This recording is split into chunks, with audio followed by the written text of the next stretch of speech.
ఎడారిలో జలధారలు. రచన doctor K Job Sudarshan. తరువాత మోషే ఒక బలిపీఠమును కట్టి దానికి యెహోవా నిస్సి అని పేరు పెట్టి. నిర్గమ 17:14. ఏశావు మనుమడుగా అమాలేకు ఈ లోకంలో శరీరానికి గుర్తుగా ఉన్నాడు.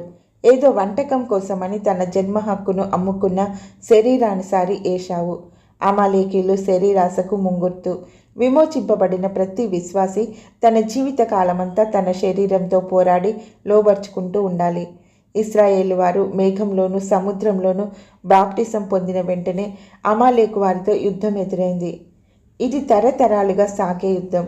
ఈ యుద్ధాన్ని ఇశ్రాయేలీలే చేయాలి. దేవుడు వారితో ఉంటాడు. దేవుడు వారి పక్షంగా పోరాడవలసిన పోరాటం అయిపోయింది. ఇప్పుడు వారే పోరాడాలి. వారితో ఉండి దేవుడు వారికి సహాయం చేస్తాడు.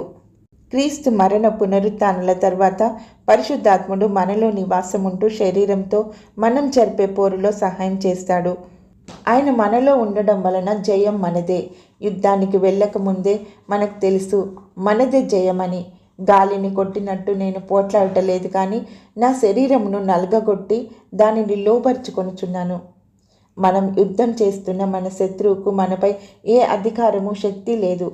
పరిశుద్ధాత్మ దేవుడే మన పక్షాన ఉండగా ఎవరు మాత్రం గెలవగలరు? ఏమనగా మనం ఇకను పాపమునకు దాసులము కాకుండుటకు పాప శరీరము నిరర్ధకమగునట్లు మన ప్రాచీన స్వభావము ఆయనతో కూడా సిలువ వేయబడెను. రోమా 6:6. దీనినే ప్రాచీన పురుషుడు శరీర స్వభావం, శరీరం అని వేరు వేరు పేర్లతో పిలిచాడు. రోమా 8:7, గలతీ 5:17. శరీర స్వభావం అంతం వరకు విశ్వాసితో ఉంటుంది. దాన్ని అస్తమానము జయించి లొంగదీస్తూ ఉండాలి. అమాలేకుల మీద ఇశ్రాయేలు గెలిచారు కానీ సమూల నాశనం చేయలేదు.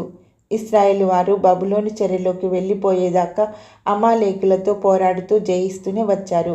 అమాలేకు వాడెవడు ఇశ్రాయేలు సమాజంలో చేరరాదు. వారితో ఎప్పుడు శత్రుత్వమే.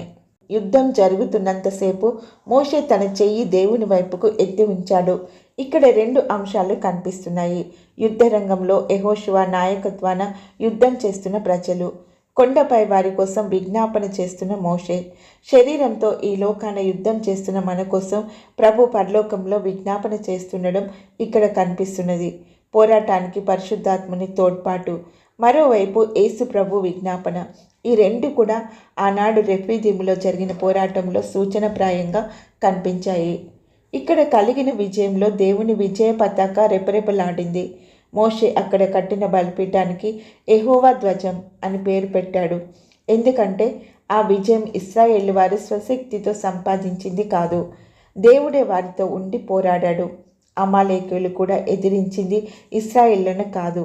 అమాలేకీయులు యెహోవా సింహాసనానికి విరోధంగా తమ చేతినెత్తారు.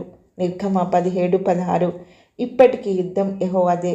పోరాడుతున్నది మనమే కానీ మనలో ఉండి పోరాడేది ఆయనే.